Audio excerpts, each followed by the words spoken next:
sometimes it feels like we keep hearing the same gloomy news. Young people do not care about democracy. They don't believe in democracy anymore. La mayoría de los jóvenes latinoamericanos hoy tiene altísimos niveles de valores antidemocráticos y antisociales. Young people are frustrated with the results of globalization. So far, what they do is they don't go. They don't participate. Study after study shows signs of declining support for democracy in Latin America, as its citizens find themselves wooed by populists, frustrated with their economic prospects and worn out by crime and violence. Just 41% of Latin Americans are satisfied with democracy, down 16 points from a little over a decade ago, according to the 2023 AmericasBarometer study. When it comes to the region's younger voters, the polling gets even more stark. Latin Americans under 36 are more likely to tolerate military coups and less likely to trust elections when compared to older citizens. In fact, it's become conventional wisdom that because younger generations didn't live through dictatorships or the battles to establish democracies experienced in so many countries, then maybe they don't value the rights they have. But hang on a second, because maybe we should have a little more faith in the region's youth. It actually turns out that today's young generation is a little bit more committed to democracy than youth of 20, 25, 30 years ago were when they were the same age. That's Noam Lupu, Associate Director of Vanderbilt University's LAPOP Lab and Associate Professor of Political Science. He's also the editor of the AmericasBarometer report. He joined me to explain why there may be hope for the future when it comes to Latin American support for democracy. I'm Karin Zissis, and this is the second episode in our 2024 special series on Latin American elections. And there's a very good reason to be talking about young voters and democratic participation right now. That's because Mexico's official campaign season starts March 1st, and nearly 27 million Mexicans under 30 are eligible to cast ballots on June 2nd. If we go by the total number of Mexicans under 40, we're talking about nearly half the eligible voters in the country. That's more people than the entire population of any of the other 5 Latin American countries slated to hold presidential elections this year. It also means young Mexicans have the opportunity to play a decisive role, not just when it comes to picking their next president, but in elections that will see 20,000 seats up for grabs. Necesitamos a los mejores jóvenes, lo mejor preparados. Jóvenes les diría, ustedes tendrán la oportunidad de decidir qué es lo que quieren. Si los jóvenes están con la libertad, con la democracia, están con la cuarta transformación.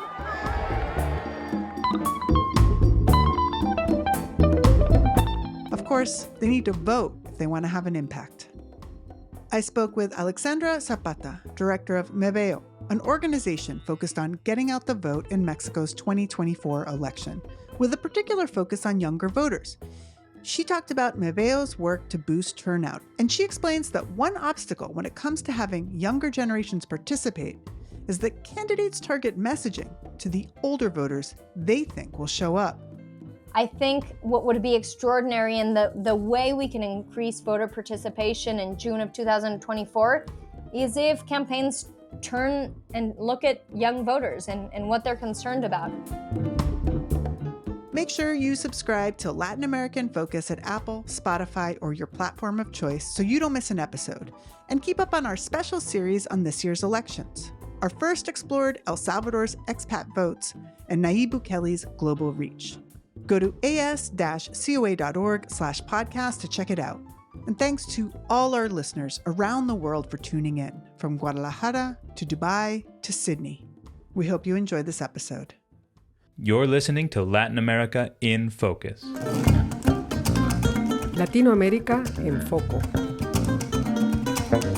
América Latina em Foco. A podcast by America Society, Council of the Americas on politics, economics, and culture in the region. No, Noam, thank you so much for being with us today. It's a pleasure to have you. I'm sure a lot of our listeners are familiar with America's Barometer, and it's a great publication for those trying to make sense of trends in Latin America. So, in the latest round, there was something that caught my eye, which is for the past few years, as we've been looking at certain political trends in the Americas, there's been a lot of discussion about the decreasing faith in democracy, and in particular, a sense that younger voters are less likely to support democracy. But this year's America's Barometer found something different and explained something different. Can you tell us a little bit about your research and what you talked about in terms of younger voters? Yeah, so, I started from the same place. Everybody's been talking for a while now. Young people are not as committed to democracy, democratic institutions as older people are. And the concern is, well, what this means is that once those older people kind of exit the electorate, and today's younger people become middle aged, the assumption is their attitudes about democracy are going to bring down the average, right? So support for democracy is going to decline as the older people leave and the younger people get older. And if you look at the America's Barometer data, the trends look exactly the same in a given year. So if you look at last year's data, for instance, you would see the same thing. Younger people report lower levels of support for democracy, less trust in democratic institutions than older people do.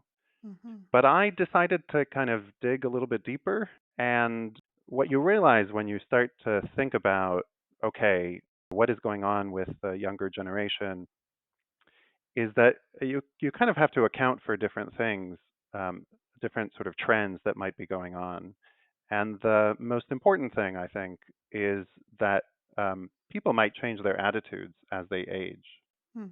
right? So our assumption when we look at sort of, just the sort of static survey results from one year is that younger people age, they're going to maintain those lower levels of support for democracy. So that's the big concern. But in fact, it turns out that as people age and sort of live through a democratic system and continue to vote, they become more and more supportive of that political system, that type of system. Hmm. And so you can't really project out, this is a problem for the future of democracy. It turns out that what you really want to do is you really want to compare today's youth to the youth of 20 years ago or 30 years ago or 40 years ago, not today's youth to today's middle-aged voters. Mm. If we assume that something might change as people age, then what you really want to compare is today's youth to, let's say, today's middle-aged people when they were that age. Mm-hmm. That's sort of the right comparison if you want to understand sort of, is this generation different from prior generations? One of the things in looking at your research, it suddenly makes you realize, wait, have we been comparing, apples to oranges instead of apples to apples? So what did you compare what did you find when you started comparing apples to apples in terms of talking about the same age group over time? Yeah, so this is one of the sort of advantages of the America's Barometer. We've been doing it, as I said, for 10 rounds. We have 20 years worth of data. And so we can do that kind of comparison. What did today's 40 somethings tell us, 20 years ago when we asked them these questions? Once you look at that comparison, today's youth with today's middle aged people when they were that age, it actually turns out that today's young generation is a little bit more committed to democracy than youth of 20, 25, 30 years ago Mm-hmm. were when they were the same age. Mm-hmm. That pattern holds up across all sorts of questions. There's, in a typical survey in the barometer, about 170 questions. So there's lots of different things, lots of different ways that we can measure commitment to democracy. And everything basically points in the same direction. So you see the same kinds of differences across generations. When we say there is a greater support for democracy again with younger voters now than there was about 19 years ago or so. What kind of difference are we talking about? The differences aren't massive. If you look at, for instance, support for democracy, so we ask a pretty standard question, kind of general support for democracy as like in the abstract. How much do you agree with the statement, democracy is the best form of government? Essentially, I'm sort of paraphrasing here. And you get to pick from 1 to 7 how much you agree with that statement. So I'm taking people at sort of the top of the scale, 5, 6, 7, as people who support. And, you get 0.2 percentage higher level of support among today's youth versus, prior generations. It's not a huge difference, but it's not a huge difference. It still goes against the kind of conventional wisdom that we've been seeing for a while now that, wow, they are so much less supportive, so much less committed to democracy than people used to be, or something like that. In looking at it, I actually felt like, wow, this is a sort of a really hopeful thing. And in an environment where we're always talking about polarization, we're talking about leaders who might have been elected democratically, but are using autocratic means to sort of carve away at institutions. The idea that we're seeing something different than what we really thought, what has become this conventional wisdom. You wrote that declining support for democracy in Latin America is not, it seems, a youth related issue. No. So to me, that sounded like good news, but also a word of caution. So, can you just tell us what is the overall trend in terms of support for democracy in the region based on all of these years that you've been doing this study? It's a great question, and it's the right way to think about sort of the bigger picture. Our report from last year in general is quite negative in the sense that we have seen declining levels of support for democracy, commitment to democracy um, over time in the region, and that trend has basically continued into 2023. Still the case that in most of the countries in the region, majorities say that they support democracy and express commitments to democratic institutions and things like that. But we do see, upticks in support for the possibility of the military taking over in cases where crisis situations. We see higher levels of support for the president shutting down Congress if things are not going well, right? And we've seen these kinds of things happen in Latin America before. There is sort of overall declining commitment to democracy, and we do think that that is a trend that is worrisome. But given this sort of generational analysis that I've done, I think the conclusion that we should draw is that that trend is true across the board. So it's not something that is specific to youth. And I think people have been seeing this trend of declining commitment to democracy in the region, and also seeing all of this discussion of the youth being less committed to democracy, and put those two things together and created this kind of narrative that, well, maybe what's happening is that the youth are driving this trend of declining support for democracy. But that doesn't seem to be the case. So it is something much broader. And I think, it's sort of, on the one hand, a glimmer of hope because it doesn't suggest that, all is lost.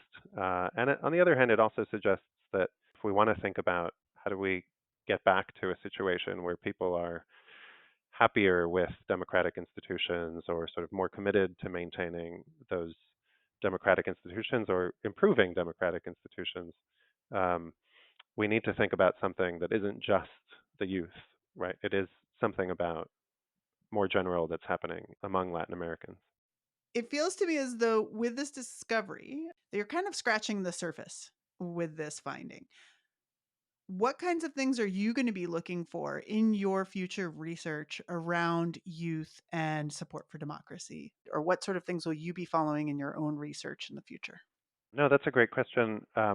I have become really interested in how political events leave sort of legacies, let's say, or shape people's attitudes in a way that lasts. Most people's political attitudes are sort of shaped when they're adolescents and sort of early adults, and then we basically don't change our preferences very much. And so the kinds of political events that happen when you're in that age, there's a famous sociologist who refers to this as the impressionable years. Those kinds of events can shape a whole generation of people in ways that last over time. And so that's something that I'm kind of interested in looking at a little bit more. So if we think back to sort of the big events in Latin American political history in the last few decades, right? Of course, the transitions to democracy, and that's kind of where this started. But you could also think about, the big economic crises, deeply affected people's kind of economic prospects, or the big political crises, the big presidential scandals, presidents resigning, um, how that affects people's perceptions of politics and their trust in the system and things like that. So that's kind of the direction that I've been headed in, thinking about kind of crisis moments and how those might leave lasting legacies on people's attitudes. Well, Noam, I'm looking forward to reading more of your research in the future and what you find as you investigate that question. Thank you so much for being with us today. It was a pleasure to have you on. Thank you. Of course. Yeah, it was a pleasure.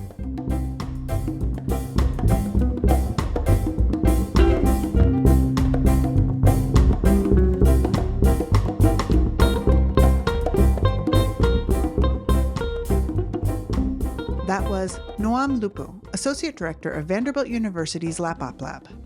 Next up is Alexandra Zapata. Her organization, Me Veo, is working to get voters, particularly younger ones, registered and participating in the biggest elections in Mexico's history.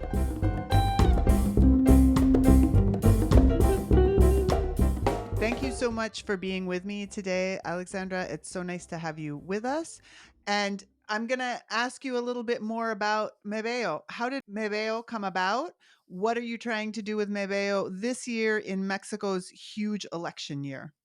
I'm delighted to be on this podcast again. And Me Veo really started by understanding that organizations across the country, from private sector organizations, schools, high schools, universities, civil society organizations, all were trying to figure out a way to promote the vote in a neutral, legal way.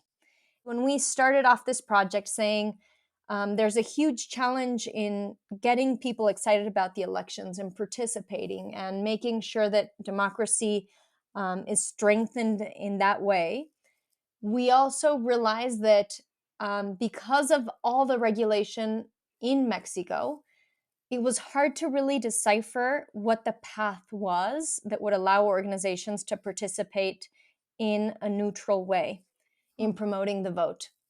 And so that's how this effort really started. One of the first things we realized, and this is, I think, known across the country, is that if we divide voting by age groups, the citizens that are furthest away from the democratic process are the younger generations. So my generation and the generations under me, and I think that is something that we see not just in Mexico, but across the world. And so the challenge was, how can we get people excited about the elections? How can we get people excited about participating?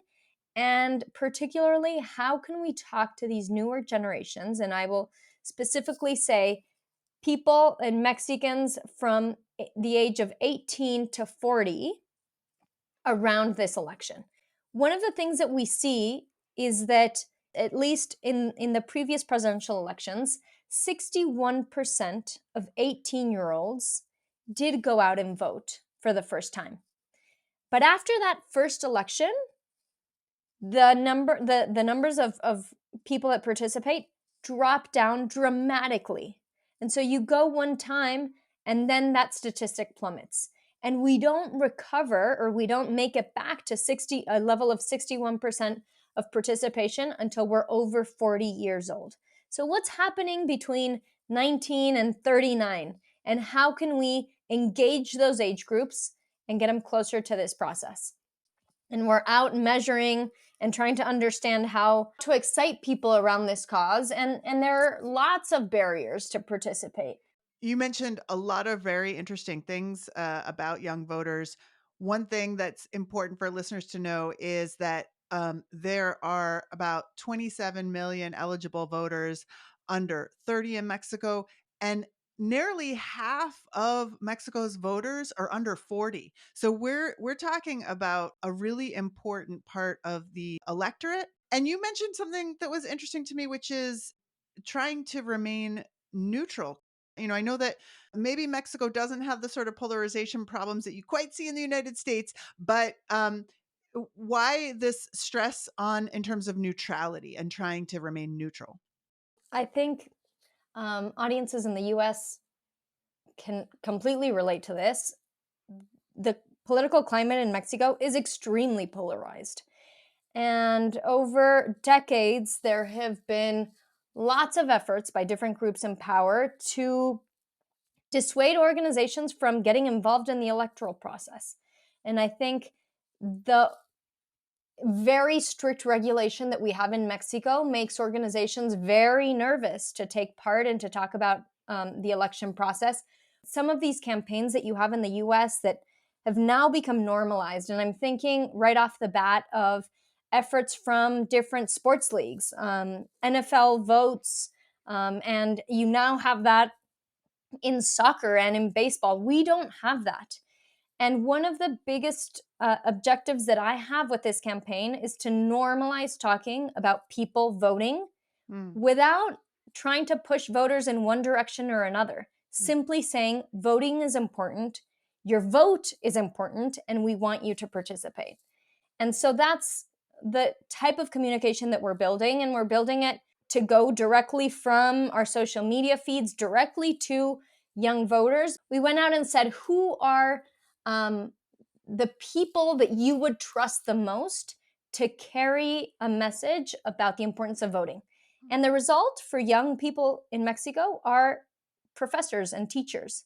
So that is an incredible finding. And so we're really looking for schools to recognize that and giving teachers and professors tools to talk about this, again, without swaying voters in one direction or another. That is illegal in Mexico. We do know that young voters in Mexico, a lot of causes that worry them. We've seen unbelievable activism. We've seen young voters on the streets talking about things that are important and causes, and some of the biggest marches in the history of Mexico. And I'm thinking of marches on March 8th of women in Mexico City and cities across the country. And so those causes, the only way they're going to become part of the public agenda is if voters go out and make their voice heard. And you just said it. In Mexico, 50% of voters are under 39 years old. And that's extraordinary and something that we really need to transmit to these voters. If we got together and said, these are the things that worry us and that are important to us, we could define the election. Absolutely. And 52% of voters in Mexico are women. And so I think that's also an empowering message to women. And the other thing we know about female voters is that female voters tend to go to vote with someone else. And so if you convince one woman to vote, you probably will add not just one vote, but several others. Women love to invite their kids, their spouse, friends. And so we know, and we're betting on women to increase participation levels this summer. Amazing. I understand that you've talked a little bit about neutrality, and you've talked a little bit about trying to reach young voters. Mexico's election will officially start, the campaigns will officially start on March 1st. Given your own experience reaching out to potential voters and young voters, if you could give one piece of advice to some of the candidates from presidency down to municipal elections to reach younger voters, what would it be? What we're seeing and some of the messages we're getting from voters, are young voters particularly, is that they think that political speeches and the campaigns are not talking to them and are not appealing to the causes that are important to the youth in Mexico. And that is something that it's a little bit of a chicken and egg challenge, because what we're saying to young voters is these campaigns know who goes out and votes. And those voters that will for sure go out and vote are around 50 years old. And so they're appealing to those audiences. And if we want these campaigns and the causes that they're pushing on the national agenda to start looking at the causes that are important to us, then the only way we can achieve that is if we go out and vote and make sure that our voices are heard. And I think what would be extraordinary in the way we can increase voter participation in June of 2024 is if campaigns turn and look at young voters and what they're concerned about. And I think that is something that campaigns need to do. We know what our job is, and we want to get people excited about the election.